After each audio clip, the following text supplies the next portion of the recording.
Beauty cinema ಬಗ್ಗೆ ಮಾತಾಡ್ತಾ ಇದ್ವಿ. ಈಗ ಸಿನಿಮಾದ ನಿರ್ದೇಶಕರು ಮತ್ತೆ ನಿರ್ಮಾಪಕರು ಇದ್ದಾರೆ, ಮಾತಾಡ್ಸೋಣ. ಮೇಡಮ್ ನಮಸ್ತೆ. ನಮಸ್ತೆ. ಹೆಂಗಿದ್ದೀರಾ? ಚೆನ್ನಾಗಿದೆ, ನೀವು ಹೇಗಿದ್ದೀರಾ? ಆರಾಮು ಸರ್. ನಮಸ್ಕಾರ. ಹೆಂಗಿದ್ದೀರಾ ಸರ್? ಆರಾಮಿದ್ದೀನಿ, ನೀವು ಆರಾಮಿದ್ದೀರಾ? ಆರಾಮು ಸರ್. ಸಿನಿಮಾ ಕಂಪ್ಲೀಟ್ ಆಯ್ತು, ರಿಲೀಸ್ ರೆಡಿ ಇದೆ ಸಿನಿಮಾ. ಹೆಂಗ ಅನಿಸ್ತಾ ಇದೆ ಈ ಮೂಮೆಂಟು?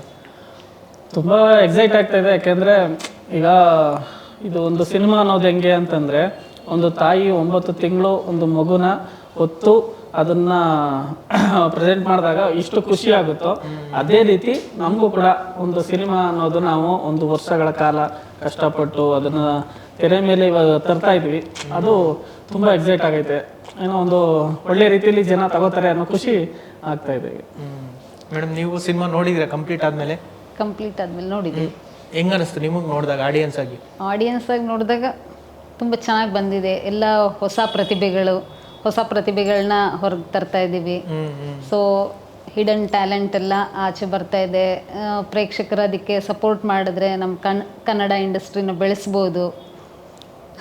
ಏನ್ ಇಷ್ಟ ಆಯ್ತು ನಿಮಗೆ ನೋಡಿದಾಗ? ಯಾವ ಎಲಿಮೆಂಟು ಏನ್ ಇಷ್ಟ ಆಯ್ತು ನಿಮ್ಮ ಪಿಕ್ಚರಲ್ಲಿ? ಟೋಟಲಿ ಫಿಲ್ಮ್ ಇಷ್ಟ ಆಯ್ತು. ಸರಿನಾ? ಅದೇ ನಾನು ಟೀಸರ್ ನೋಡಿದಾಗ ತುಂಬಾ ಎಲಿಮೆಂಟ್ಸ್ ಬಂದೋಗುತ್ತೆ ಅಂತ ಹೇಳ್ತಾ ಇದ್ದೆ. ಹೌದು, ಕಾಮಿಡಿ, ಫ್ಯಾಮಿಲಿ, ಹಾರರ್ ತರದ್ದು, ಥ್ರಿಲ್ಲರ್ ಎಲಿಮೆಂಟ್ಸ್ಗಳು ಎಲ್ಲ ಇದಾವೆ, ಡ್ಯಾನ್ಸ್ ಇದೆ, ಈ ತರದ್ದೆಲ್ಲ ಇದೆ. ಏನ್ ಸರ್ ಆಕ್ಚುಲಿ ಬ್ಯೂಟಿ ಅಂದ್ರೆ ಏನು? ಏನ್ ಹೇಳಕ್ ಹೊರಟಿದ್ದೀರಿ ಪಿಕ್ಚರ್ ಅಲ್ಲಿ? ಅಂದ್ರೆ ಆಕ್ಚುಲಿ ಬ್ಯೂಟಿ ಅಂದ್ರೆ ಒಂದು ಸೌಂದರ್ಯ. ಅದು ಪ್ರಕೃತಿ ಆಗ್ಬೋದು, ಒಂದು ಹೆಣ್ಣಾಗ್ಬೋದು, ಒಂದು ತಂದೆ ತಾಯಿ ಆಗ್ಬೋದು, ಅದು ಕುಟುಂಬ, ಮತ್ತೆ ಒಂದು ಪ್ರೀತಿ, ಒಂದು ಹುಡುಗ ಹುಡುಗಿ ನಡುವೆ ಇರೋಂತಹ ಪ್ರೀತಿ, ಈ ಒಂದು ಜೀವನ, ಇದೆಲ್ಲ ಕೂಡ ಒಂದು ಬ್ಯೂಟಿನೇ. ಸೊ ಆ ಬ್ಯೂಟಿ ಅಂದ್ರೆ, ಆ ಬ್ಯೂಟಿನ ಈಗ ಒಂದು ಹುಡುಗ ಹುಡುಗಿ ಲವ್ ಮಾಡ್ತಾ ಇದ್ದಾರೆ, ಆ ಬ್ಯೂಟಿನ ನೋಡಿ ಖುಷಿ ಪಡಿ, ಆ ಪ್ರೀತಿನ ಹೊಡಿಬೇಡಿ. ಮತ್ತೆ ಒಂದು ಸಂಸಾರ ತುಂಬಾ ಚೆನ್ನಾಗಿದೆ, ಗಂಡ ಹೆಂಡತಿ ಮಕ್ಕಳು ಎಲ್ಲ ತುಂಬಾ ಖುಷಿಯಾಗಿದ್ದಾರೆ, ಅದನ್ನ ನೋಡಿ ಖುಷಿ ಪಡಿ, ಅದನ್ನ ನಾಶ ಮಾಡಬೇಡಿ. ಅದೇ ರೀತಿ ಒಂದು ಹೆಣ್ಣು, ಅವಳು ತುಂಬಾ ಸುಂದರವಾಗಿದ್ದಾಳೆ, ವಾವ್ ವಾಟ್ ಎ ಬ್ಯೂಟಿಫುಲ್, ನೋಡಿ ಖುಷಿ ಪಡಿ, ಅದನ್ನ ಮತ್ತೆ ಹಾಳು ಮಾಡಬೇಡಿ. ಇದನ್ನ ನಾನು ಸಿನಿಮಾದಲ್ಲಿ ಹೇಳಕ್ ಹೊರಟಿದ್ದೀನಿ.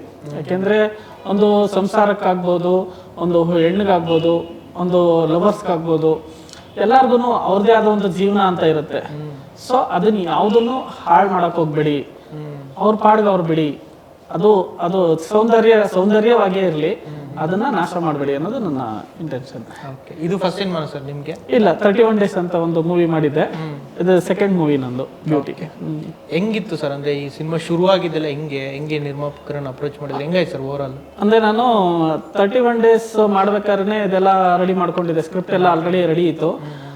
ನೆಕ್ಸ್ಟ್ ಮೂವಿ ಯಾವ್ದು ಮಾಡೋಣ ಅಂತ ಯೋಚನೆ ಮಾಡ್ಬೇಕಾದ್ರೆ ನಾನು ಬ್ಯೂಟಿ ಎತ್ಕೊಳ್ಳೋಣ, ಒಂದು ಹೆಣ್ಣು ಸಂಬಂಧಪಟ್ಟಿರೋ ಕತೆ ಇದು. ಹೆಣ್ಮಕ್ಳು ಯಾಕೆ ಅಂತಂದ್ರೆ, ಈಗ ಒಂದು ಹೆಣ್ಣು ಒಂದು ಗಂಡಸ್ಗೆ ಪ್ರತಿಯೊಂದು ಹಂತದಲ್ಲಿ ಒಂದು ಮುಖ್ಯವಾಗಿರುವಂತ ಇದು. ಹೆಂಗಂದ್ರೆ ತಾಯಿಯಾಗಿ ಬರ್ತಾಳೆ, ತಂಗಿಯಾಗಿ, ಅಕ್ಕನಾಗಿ, ಮತ್ತೆ ಮದುವೆ ಆದ್ಮೇಲೆ ಹೆಂಡತಿಯಾಗಿ, ಮತ್ತೆ ಮಕ್ಕಳಾದ್ಮೇಲೆ ಮಗಳಾಗಿ. ಸೊ ಇವ್ 4 ಸ್ಟೇಜ್ಗಳಲ್ಲೂ ನಮ್ಗೆ ಹೆಣ್ಣು ತುಂಬಾ ಮುಖ್ಯ. ಆ ಹೆಣ್ಣನ್ನ ರಕ್ಷಣೆ ಮಾಡ್ಲೇಬೇಕಾಗದ್ದು ನಮ್ದು ಗಂಡಸನ ಕರ್ತವ್ಯ. ಯಾಕೆಂದ್ರೆ ಹೆಣ್ಣನ್ನ ರಕ್ಷಣೆ ಮಾಡ್ಲಿಲ್ಲ ಅಂದ್ರೆ ಗಂಡಿಗೆ ಉಳಿಗಾಲ ಇಲ್ಲ. ಸೊ ಹಂಗಾಗಿ ಅಂತ ಹೆಣ್ಣು ಮೇಲೆ ನಾವೊಂದು ಕತೆ ಮಾಡೋಣ, ಅದಕ್ಕೋಸ್ಕರನೇ ನಾನು ಟ್ಯಾಗ್ ಲೈನ್ ಇಟ್ಟಿದ್ದೀನಿ, ಬ್ಯೂಟಿ, ಹೆಣ್ಣನ್ನು ರಕ್ಷಿಸಿ, ಹೆಣ್ಣನ್ನು ಗೌರವಿಸಿ. ಸೊ ಹೆಣ್ಣನ್ನು ರಕ್ಷಿಸಬೇಕು, ಹೆಣ್ಣನ್ನು ಗೌರವಿಸಬೇಕಾಗಿದ್ದು ಪ್ರತಿ ಒಬ್ಬ ಗಂಡಸಿನ ಕರ್ತವ್ಯ. ಸೊ ಹಾಗಾಗಿ ಬ್ಯೂಟಿ ಅಂತ ಟೈಟ್ಲ್ ಇಟ್ಟೆ. ಅದಾದ್ಮೇಲೆ ಅದನ್ನ ನಾನು ಪ್ರೆಸೆಂಟ್ ಮಾಡಿದೆ ಪ್ರೊಡ್ಯೂಸರ್ಗೆ, ಮುರಳಿ ಸರ್ಗೆ ಫೋನ್ ಮಾಡಿ, ನಾನು ಈ ಥರ ಒಂದು ಕಾನ್ಸೆಪ್ಟ್ ರೆಡಿ ಮಾಡ್ಕೊಂಡಿದ್ದೀನಿ, ಒಂದ್ಸಲ ಕಾನ್ಸೆಪ್ಟ್ ಕೇಳಿ ಅಂತ. ಸೊ ಅವರು ಒಂದ್ಸಲ ಮನೆ ಕರೆದ್ರು, ಮೇಡಮ್ ಇದ್ರು, ಎಲ್ಲ ಅವ್ರ ಫ್ಯಾಮಿಲಿ ಪೂರ್ತಿ ಕತೆ ಕೇಳಿದಾಗ ತುಂಬ ಚೆನ್ನಾಗೈತೆ, ಮಾಡೋಣ ಸಿನಿಮಾ ಅಂತ ಹೇಳಿದ್ರು. ಸೊ ಅದಾದ್ಮೇಲೆ ಪ್ರತಿಯೊಂದು ಹಂತದಲ್ಲೂ ತುಂಬ ಹೆಲ್ಪ್ ಮಾಡಿದ್ರು ಇವ್ರ ಫ್ಯಾಮಿಲಿ ಪೂರ್ತಿ. ಮುರಳಿ ಸರ್ ಆಗ್ಬೋದು, ಮೇಡಮ್ ಆಗ್ಬೋದು, ಮಕ್ಕಳಾಗ್ಬೋದು, ಇವರೆಲ್ಲ ಪೂರ್ತಿ ಪ್ರತಿಯೊಂದು ಹಂತದಲ್ಲೂ ಬಂದು ಒಂದು ಹೆಲ್ಪ್ ಮಾಡಿ ನಮ್ಗೇನು ಬೇಕು, ಮೇನ್ ಅಂದರೆ ವಿಟಮಿನ್ ಎಮ್. ಸೊ ಅದನ್ನ ನಾನು ಸರ್ ಇಂಥ ಕಡೆ ಒಂದು ಇಷ್ಟು ಕಳಿಸ್ಬೇಕು ಅಂದರೆ ಇಮಿಡಿಯೇಟ್ ಟ್ರಾನ್ಸ್ಫರ್ ಮಾಡೋರು. ಸೊ ಅಂಥ ಒಳ್ಳೆ ಪ್ರೊಡ್ಯೂಸರು ಕನ್ನಡ ಇಂಡಸ್ಟ್ರಿಗೆ ಬಂದಿದ್ದಾರೆ. ಸೊ ಅದರಿಂದನೇ ಈ ಮೂಲಕ ಈ ಸಿನಿಮಾ ಸೆಟ್ ಆಗಕ್ಕೆ ಕಾರಣ ಆಯಿತು. ಇಲ್ಲಿವರೆಗೂ ಯಾವುದೇ ರೀತಿ ತೊಂದರೆ ಆಗದೇನೆ ಸಿನಿಮಾ ಅಚ್ಚುಕಟ್ಟಾಗಿ ಮೂಡ್ ಬರೋಕ್ಕೆ ಪ್ರೊಡ್ಯೂಸರ್ ತುಂಬಾ ಹೆಲ್ಪ್ ಮಾಡಿದ್ದಾರೆ ಅಂತ ನಾನು ಹೇಳ್ತೀನಿ. ಮೇಡಮ್, ನಿಮಗೂ ಫಸ್ಟ್ ಸಿನಿಮಾ ನಿಮ್ಮ ಪ್ರೊಡಕ್ಷನ್? ಹೌದು, ನಮ್ಮ ಕಲ್ಪವೃಕ್ಷ ಪ್ರೊಡಕ್ಷನ್ ಮೊದಲ ಸಿನಿಮಾ ಇದು ಇಂಡಸ್ಟ್ರಿ. ನಿಮ್ಗೆ ಅಂದ್ರೆ ಸಿನಿಮಾ ಮಾಡ್ಬೇಕಂತ ಆಸೆ ಇತ್ತಾ? ಸಿನಿಮಾ ಮಾಡ್ಬೇಕಂತ ಆಸೆ ಅನ್ನೋದಕ್ಕಿಂತ ಇವರು 5-6 ವರ್ಷದಿಂದ ನಮ್ಗೆ ಫ್ರೆಂಡ್, ಇವರು ಫ್ಯಾಮಿಲಿ ಫ್ರೆಂಡ್ ಥರ ಆಗ್ಬಿಟ್ಟಿದ್ರು. ಸೊ ಹೇಳ್ತಾನೆ ಇದ್ರು, ಅದು ಈ ಕಾಲ ಕೂಡಿ ಬಂತು. ಸೊ ಹೆಂಗ ಅನಿಸ್ತು ಒಂದು ಸಿನಿಮಾ ಮಾಡಿ ಈಗ ಆಕ್ಚುಲಿ ಒಂದು ಗಾದೆನೇ ಇದೆ, ಮದುವೆ ಮಾಡಿ ನೋಡು, ಮನೆ ಕಟ್ಟು ನೋಡು, ಸಿನಿಮಾ ಮಾಡಿ ನೋಡು ಅಂತೆಲ್ಲ. ಸೊ ಏನೇನು ಎಕ್ಸ್ಪೀರಿಯನ್ಸ್ ಕೊಡ್ತು, ಹೆಂಗಿತ್ತು ನಿಮ್ಗೆ ಜರ್ನಿ ಇದು? ಈಗ ನಾವು ಹೋಗಿ 3 hours ಕುತ್ಕೊಂಡು ಸಿನಿಮಾ ನೋಡೋದಲ್ಲ, ಅಯ್ಯೋ ಅದರಲ್ಲಿ ಬರ್ಬೋದಾಯಿತು, ಹೀರೋಯಿನ್ನು ಈ ಥರ ಮಾಡ್ಬೋದಾಗಿತ್ತು, ಹೀರೋಯಿನ್ ಈ ಥರ ಇರ್ಬೋದಾಗಿತ್ತು ಅಂತ ನಾವು ಸಿಂಪಲಾಗಿ ಜಡ್ಜ್ಮೆಂಟ್ ಕೊಟ್ಟು ಬಂದುಬಿಡ್ತೀವಿ. ಬಟ್ ಆ ತೆರೆಯಿಂದ ಎಷ್ಟು ಕೆಲಸ ಇರುತ್ತೆ, ಎಷ್ಟು ಜವಾಬ್ದಾರಿ ಇರುತ್ತೆ ಅನ್ನೋದು ನಾವು ಅದನ್ನು ಮಾಡಿದಾಗಲೇ ಗೊತ್ತಾಗೋದು. ಸರಿ, ಯಾವ ಜಾನರ್ ಸರ್ ಸಿನಿಮಾ? ಹಾರರಾ, ಥ್ರಿಲ್ಲರಾ? ಸಿನಿಮಾ ಬಂದು ನಾನು ಒಂದು ಜಾನರ್ ಅಂತ ಇಟ್ಕೊಳ್ಳಿಲ್ಲ. ಸಿನಿಮಾ ಒಂದು ಆಡಿಯನ್ಸ್ಗೆ, ಈಗ ನಾನು ಒಬ್ಬ ಆಸ್ ಎ ಆಡಿಯನ್ಸ್ ಆಗಿ ಒಂದು 120-150 ರೂಪಾಯಿ ಕೊಟ್ಟು ಒಂದು ಸಿನಿಮಾ ನೋಡ್ತೀನಿ ಅಂದರೆ ನನಗೆ ಎಲ್ಲ ಇಷ್ಟ ಆಗ್ಬೇಕು, ಎಲ್ಲ ಎಲಿಮೆಂಟ್ಸ್ಗಳು ಇರಬೇಕು. ಆ ಮೂಲಕ ನಾನು ಕತೆ ಎಣಿತಾ ಹೋದೆ.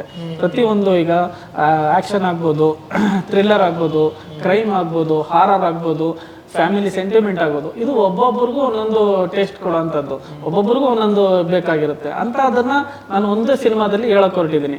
ಅವಾಗ ಅದು ಎಲ್ಲರಿಗೂ, ಪ್ರತಿಯೊಬ್ಬ ಆಡಿಯನ್ಸ್ಗೂ ನೋಡಿದವ್ರಿಗೆ ಎಲ್ಲರಿಗೂ ಇಷ್ಟ ಆಗುತ್ತೆ. ಹಂಗಾಗಿ ಆ ಸಿನಿಮಾ ಪಕ್ಕ ಒಂದು ಕ್ಲಿಕ್ ಆಗುತ್ತೆ ಅನ್ನೋ ಒಂದು ಕಾನ್ಫಿಡೆಂಟ್. ಓಕೆ, ಅದೇ ಸರ್, ಇವಾಗ ಬ್ಯೂಟಿ ಅನ್ನೋ ಟೈಟ್ಲ್ ಇದೆ, ಅದ್ರ ಜೊತೆಗೆ ಹೆಣ್ಮಕ್ಳ ಬಗ್ಗೆ ತುಂಬಾ ಒಳ್ಳೆ ಸಂದೇಶ ಈ ಥರದ್ದೆಲ್ಲ ಇದೆ.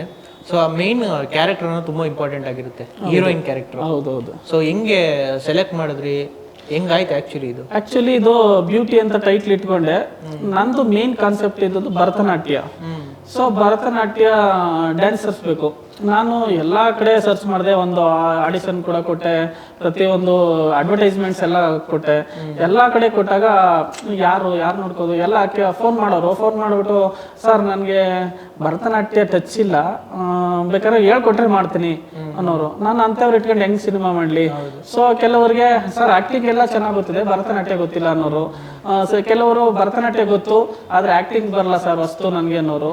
ಸೊ ಇದೆಲ್ಲ ನನಗೆ ಒಂದು ಪ್ರೆಷರ್ ಆಗ್ತಾ ಬಂತು, ಯಾರನ್ನ ಇಟ್ಕೊಳ್ಳೋಣ, ಯಾರನ್ನ ಮಾಡೋಣ ಅಂತ. ಯಾರನ್ನ ಕೇಳಿದ್ರು ಭರತನಾಟ್ಯ ಗೊತ್ತಿಲ್ಲ ಅನ್ನೋರು, ಆಕ್ಟಿಂಗ್ ಗೊತ್ತಿರೋರು ಭರತನಾಟ್ಯ ಗೊತ್ತಿಲ್ಲ, ಭರತನಾಟ್ಯ ಗೊತ್ತಿರೋರಿಗೆ ಆಕ್ಟಿಂಗ್ ಗೊತ್ತಿಲ್ಲ. ಏನ್ ಮಾಡೋದು ಅಂತ ಇರ್ಬೇಕಾದ್ರೆ ಒಂದ್ಸಲ ಮೇಡಮ್ಮು, ಅನ್ನಪೂರ್ಣ ಮೇಡಮ್ಮು ಪ್ರೊಫೈಲ್ ಕಳ್ಸಿದ್ರು. ಅವಾಗ ನೋಡಿದೆ, ಅವರು ಬ್ಯೂಟಿ ಅಂದ್ರೆ ಬ್ಯೂಟಿ ಆಗಿನೇ ಇದ್ರು ಟೈಟ್ಲ್ ತಕ್ಕಂತೆ, ಜೊತೆಗೆ ಸಿನಿಮಾಗಳು ಕೂಡ ಆಕ್ಟ್ ಮಾಡಿದ್ರು ಅವರು. ಸೊ ಆಕ್ಟಿಂಗ್ ಎಕ್ಸ್ಪೀರಿಯನ್ಸ್ ಇದೆ, ಇತ್ತಾಗ ಬ್ಯೂಟಿ ಆಗಿದ್ದಾರೆ, ಜೊತೆಗೆ ಭರತನಾಟ್ಯ ಕೂಡ ಬರುತ್ತೆ. ಸೊ 3 ನನಗೆ ಒಂದೇ ಹೀರೋಯಿನ್ ಅಲ್ಲಿ ಸಿಕ್ಕಿದ್ಮೇಲೆ ಯಾಕೆ ನಾನು ಆಯ್ಕೆ ಮಾಡಬಾರ್ದು ಅಂತ ಹೇಳ್ಬಿಟ್ಟು ಮೇಡಮ್ಗೆ, ಅನ್ನಪೂರ್ಣ ಮೇಡಮ್ಗೆ ಹೇಳಿದೆ. ಓಕೆ ಮೇಡಮ್, ನಿಮ್ಮ ಮಗಳು ನಮ್ಮ ಹೀರೋಯಿನ್ ಆಗ್ಬೋದು, ಒಂದ್ಸಲ ನಾನು ಮಾತಾಡ್ತೀನಿ ಅಂತ ಹೇಳಿದೆ. ಸೊ ಇಮಿಡಿಯೇಟು ಅವರು ಫೋನ್ ಮಾಡಿ ಸ್ಟೋರಿ ಲೈನ್ ಹೇಳಿದೆ. ಅವ್ರು ತುಂಬ ಇಷ್ಟಪಟ್ಟು ಈಗ ಆ್ಯಕ್ಟ್ ಮಾಡಿದ್ರು. ಹೇಳ್ಬೇಕು ಅಂದರೆ ಸಿನಿಮಾದಲ್ಲಿ ಎಷ್ಟು ಬ್ಯೂಟಿಯಾಗಿ ಆ್ಯಕ್ಟ್ ಮಾಡಿದ್ದಾರೆ ಅಂದರೆ ಅದು ಸಿನಿಮಾ ನೋಡಿದ್ಮೇಲೆ ಪ್ರೇಕ್ಷಕರಲ್ಲಿ ಅವರು ಉಳ್ಕೋತಾರೆ, ವಾವ್ ಎಷ್ಟು ಚೆನ್ನಾಗಿ ಮಾಡಿದ್ದಾರೆ ಅಂತ. ಅಷ್ಟು ಅದ್ಭುತವಾಗಿ ಬ್ಯೂಟಿ ಕ್ಯಾರೆಕ್ಟರ್ ಮಾಡಿದ್ದಾರೆ. ಸೊ ನನಗೆ ಅದರಿಂದಾಗಿ ಅವ್ರನ್ನ ಆಯ್ಕೆ ಮಾಡಿಕೊಂಡೆ. ಮೇಡಮ್, ಈಗ ಅದೇ ಹೆಣ್ಮಕ್ಳ ಬಗ್ಗೆ ಸಂದೇಶ ಕೊಡೋದು, ಸೊ ಆ ಥರ ಸಿನಿಮಾದಲ್ಲಿ ನೀವು ನಿರ್ಮಾಪಕರಾಗಿರೋದು ಎಷ್ಟು ಖುಷಿ ಅನ್ಸುತ್ತೆ, ಎಷ್ಟು ಹೆಮ್ಮೆ ಅನ್ಸುತ್ತೆ ನಿಮಗೆ? ಹೌದು, ಖಂಡಿತ. ಯಾಕಂದರೆ ಇದು ಒಂದು ಹೆಣ್ಣಿನ ಬಗ್ಗೆ ತೆಗೆದಿರೋ ಸಿನಿಮಾ, ಪ್ಲಸ್ ನಾನು ಒಂದು ಹೆಣ್ಣು, ಫಸ್ಟ್ ಟೈಮ್ ಇಂಡಸ್ಟ್ರಿಗೆ ನಿರ್ಮಾಪಕರಾಗಿ ಬರ್ತಾ ಇದ್ದೀವಿ. ನಮ್ಮ ಯಜಮಾನ್ರದ್ದಾಗಿರ್ಬೋದು, ನಮ್ಮ ಮಕ್ಕಳದಾಗಿರ್ಬೋದು, ಮತ್ತು ರವಿಕುಮಾರ್ ಅವರು ಹೀರೋಯಿನ್ ಎಲ್ಲರ ಸಪೋರ್ಟು ಸಿಕ್ಕಿದೆ. ತುಂಬ ಖುಷಿ ಆಗ್ತಾ ಇದೆ. ಸರಿನಾ, ಮ್ಯೂಸಿಕ್, ಈಗ ಭರತನಾಟ್ಯ ಅಂದ್ರೆ ಅದಕ್ಕೊಂದು ಮ್ಯೂಸಿಕ್ ಸಿನಿಮಾದಲ್ಲಿ ಇರಲೇಬೇಕು. ಹೌದೌದು. ಸೊ ಮ್ಯೂಸಿಕ್ ಎಲ್ಲ ಯಾರು ಮಾಡಿದಾರೆ, ಮತ್ತೆ ಎಷ್ಟು ಹಾಡುಗಳು ಅದೆಲ್ಲ ಹೆಂಗಿದೆ ಸರ್? ಇದು ನಾನು ಫಸ್ಟ್ ಕತೆ ಮಾಡ್ಕೊಂಡಾಗ ಇದು ಭರತನಾಟ್ಯ ಕಾನ್ಸೆಪ್ಟ್ ಆಗಿರೋದ್ರಿಂದ ಕ್ಲಾಸಿಕ್. ಸೊ ನಾನು ಕ್ಲಾಸಿಕ್ಕು ಮತ್ತೆ ಈ ಮಾಡರ್ನ್ ಎಲ್ಲ ಬೇಕು ನನಗೆ. ಸೊ ಏನ್ ಮಾಡೋದು ಅಂತ ಅಂದಾಗ ಹೇಳ್ಬೇಕು ಅಂದ್ರೆ ಮ್ಯೂಸಿಕ್ ಡೈರೆಕ್ಟರ್ ನನಗೆ last 31 days music director Manohar sir. ಈ ಮನೋಹರ್ ಸರ್ ನನಗೆ, ಯಾಕೆಂದ್ರೆ ಅವರು ಲೆಜೆಂಡ್, 150+ ಸಿನಿಮಾ ಮಾಡಿರೋದ್ರಿಂದ ಅಷ್ಟು ದೊಡ್ಡ ಮ್ಯೂಸಿಕ್ ಡೈರೆಕ್ಟ್ರು, ಇದೆಲ್ಲ ಅವ್ರಿಗೆ ಗೊತ್ತಿರುತ್ತೆ. ಸೊ ನಾನು ಇವ್ರ ಹತ್ರನೇ ಹೋಗೋಣ. ಈಗ ಹೊಸಬ್ರ ಹತ್ರ ಹೋಯ್ತು ಅಂದಾಗ ಅವರು ಒಬ್ರಿಗೆ ಕ್ಲಾಸಿಕ್ ಗೊತ್ತಿರುತ್ತೆ, ಒಬ್ರಿಗೆ ವೆಸ್ಟರ್ನ್ ಗೊತ್ತಿರುತ್ತೆ. ಸೊ ಯಾರ ಹತ್ರ ತಗೊಳ್ಳೋದು ಕಷ್ಟ ಆಗೋಗುತ್ತೆ. ಸೊ ಇವರು ಅಂದ್ರೆ ಎಲ್ಲ ಗೊತ್ತಿರೋರು. ಸೊ ನಾನು ಮನೋಹರ್ ಸರ್ಗೆ ಹೋಗೋಣ ಅಂತ ಹೇಳಿ ಅವ್ರಿಗೆ ಕಾನ್ಸೆಪ್ಟ್ ಎಲ್ಲ ಹೇಳಿದೆ. ತುಂಬಾ ಚೆನ್ನಾಗಿದೆ ಕಾನ್ಸೆಪ್ಟು, ನಾನು ಮಾಡ್ಕೊಡ್ತೀನಿ, ಮಾಡೋಣ ಅಂತ ಹೇಳಿದ್ರು. ಸೊ 5 ಹಾಡಿದೆ ಸಿನಿಮಾದಲ್ಲಿ. ಸೊ 5 ಹಾಡು ಅದ್ಭುತವಾಗಿ ಚೆನ್ನಾಗಿ ಬಂದಿದೆ. ಆಲ್ರೆಡಿ ಈಗ 2 ಹಾಡು ರಿಲೀಸ್ ಆಗಿದೆ, ಒಂದು ಎಂಡದ ಮೇಲಾಣೆ ಮತ್ತೆ ಪ್ರಿಯ ಗಂಗೆ ಪ್ರಿಯ ರಂಜಿನಿ. ಸೊ ಇನ್ನೂ 3 ಹಾಡು, ಒಟ್ಟು 5 ಹಾಡಿದೆ. 5 ಹಾಡು ತುಂಬಾ ಅದ್ಭುತವಾಗಿದೆ. ಅದರಲ್ಲೂ ಕ್ಲೈಮ್ಯಾಕ್ಸ್ ಸಾಂಗ್ ಹೇಳ್ಬೇಕು ಅಂದ್ರೆ ಕ್ಲೈಮ್ಯಾಕ್ಸ್ ಸಾಂಗ್ ಬಗ್ಗೆ ನಿಮ್ಗೆ ಹೇಳಲೇಬೇಕು. ಕ್ಲೈಮ್ಯಾಕ್ಸ್ ಸಾಂಗ್ ಅಲ್ಲಿ ಒಂದು ಬೇರೆ ವರ್ಷನ್ ರೆಡಿ ಮಾಡಿದ್ರು ಒಂದು. ಆಮೇಲೆ ಆ ವಿಜುವಲ್ ನೋಡ್ತಾ ಇದ್ದಂಗೆನೆ ಅವ್ರು ಯಾಕೆಂದ್ರೆ ಯಾರಿಗೆ ಆದ್ರೂ ಕೂಡ ಅದಿರ್ಬೇಕು ಟ್ಯಾಲೆಂಟ್ ಅನ್ನೋದು. ಅದು ನೋಡಿದ್ರು, ಅವರು ನೋಡಿದ ತಕ್ಷಣ ಇದಕ್ಕೆ ಇನ್ನೂ ಏನೋ ಮಾಡಬೇಕು ರವಿ, ಮಾಡೋಣ ಅಂತೇಳಿ ಮತ್ತೆ ಅದಕ್ಕೆ ಮ್ಯೂಸಿಕ್ ಮಾಡಿ ಕೊಟ್ಟರು. ಅದು ಅದ್ಭುತವಾಗಿ ಮೂಡಿ ಬಂದೈತೆ ನಿಜ. ಕ್ಲೈಮ್ಯಾಕ್ಸ್ ಆಗಿ ನೋಡ್ತಾ ಇದ್ರೇನೆ ಒಂದು ರೋಮಾಂಚನ ಅಂತೀವಲ್ಲ, ಆ ರೋಮಾಂಚನ ಸಿಗುತ್ತೆ ಸಿನಿಮಾದಲ್ಲಿ. ತುಂಬಾ ಚೆನ್ನಾಗಿ ಮಾಡ್ಕೊಟ್ಟಿದ್ದಾರೆ ಮ್ಯೂಸಿಕ್ ಅಲ್ಲಿ. ಸೊ ಎಲ್ಲ ಹಾಡು ಮನೋಹರ್ ಸರ್ ಬರ್ದಿದ್ರ ಅಥವಾ ಹೌದೌದು, ವಿ ಮನೋಹರ್ ಸರ್ ಸಂಗೀತ ಸಾಹಿತ್ಯ ಎರಡು ಅವರೇನೆ. ಸೊ 5 ಹಾಡುಗಳನ್ನ ಅವರೇ ಬರ್ದಿದ್ದಾರೆ, ಅವರೇ ಕಂಪೋಸ್ ಮಾಡಿದ್ದಾರೆ. ಓಕೆ. ಸೊ ಅವ್ರ ಕತೆ ಕೇಳಿದಾಗ ಇಷ್ಟಪಟ್ರು? ಹೌದೌದು, ಅವ್ರ ಕತೆ ಕೇಳಿ ತುಂಬಾ ಇಷ್ಟಪಟ್ರು.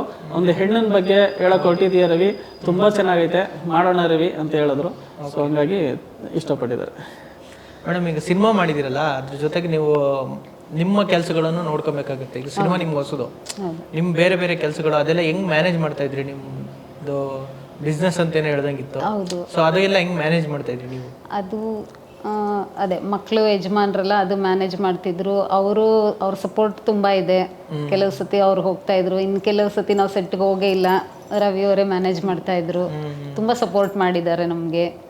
ಅವ್ರ ಮೇಲೆ ನಾವು ನಂಬಿಕೆ ಇಟ್ಟಿದೀವಿ, ನಮ್ಮ ಮೇಲೆ ಅವ್ರ ನಂಬಿಕೆ ಇಟ್ಟಿದ್ದಾರೆ. ಅದೇ ಮುಖ್ಯ ಮೇನು. ಈಗ ಒಬ್ಬ ಪ್ರೊಡ್ಯೂಸರ್ ಬಂದಿದ್ದಾರೆ ಅಂದ್ಬಿಟ್ಟು ಈಗ ಇವ್ರು ಬರ್ಲಿಲ್ಲ, ಈಗ ಫಾರ್ ಎಕ್ಸಾಂಪಲ್ ಹೇಳೋದಾದ್ರೆ ಇವರೆಲ್ಲೋ ಇದ್ದಾರೆ ಅಂದ್ಬಿಟ್ಟು ಇಲ್ಲಿ ನಾವು ಸೆಟಲ್ ಕುಂತ್ಕೊಂಡು 10 ಲಕ್ಷ ಇದಾಗ್ತು ಜಾಸ್ತಿ ಹಾಕೋದು ಈ ತರ ಏನಿಲ್ಲ. ನಮ್ಮನ್ನ ನಂಬಿ ಅವ್ರ ಇಂಡಸ್ಟ್ರಿಗೆ ಬಂದಿದ್ದಾರೆ ಅಂದ್ರೆ ಅವ್ರನ್ನ ಉಳಿಸ್ಕೋಬೇಕಾಗಿದ್ದು ನಮ್ಮ ಕರ್ತವ್ಯ. ಸೊ ಅದಕ್ಕೆ ನಮ್ದು ಇಲ್ಲಿ ಏನೈತೆ ಟ್ರಾನ್ಸ್ಪರೆಂಟ್ ನಂದೆಲ್ಲ. ಏನು ಅಂತಂದ್ರೆ ಈಗ ಒಬ್ಬ ಯಾರನ್ನ ಕರ್ಕೊಬರ್ತೀನಿ, ನಾನು ಕ್ಯಾಮ್ರಾಮನ್ ಕರ್ಕೊಬರ್ತೀನಿ ಅಂದ್ರೆ ಡೈರೆಕ್ಟ್ ಅವ್ರನ್ನ ಮೀಟ್ ಮಾಡಿಸ್ತಿದೆ. ನಾನು ಸಪ್ರೇಟ್ ಆಗಿ ಇವ್ರ ಹತ್ರ ಪೇಮೆಂಟ್ ಮಾತಾಡೋದು, ಅವ್ರ ಹತ್ರ ಬೇರೆ ಹೇಳೋದು ಈ ತರ ಇಲ್ಲ.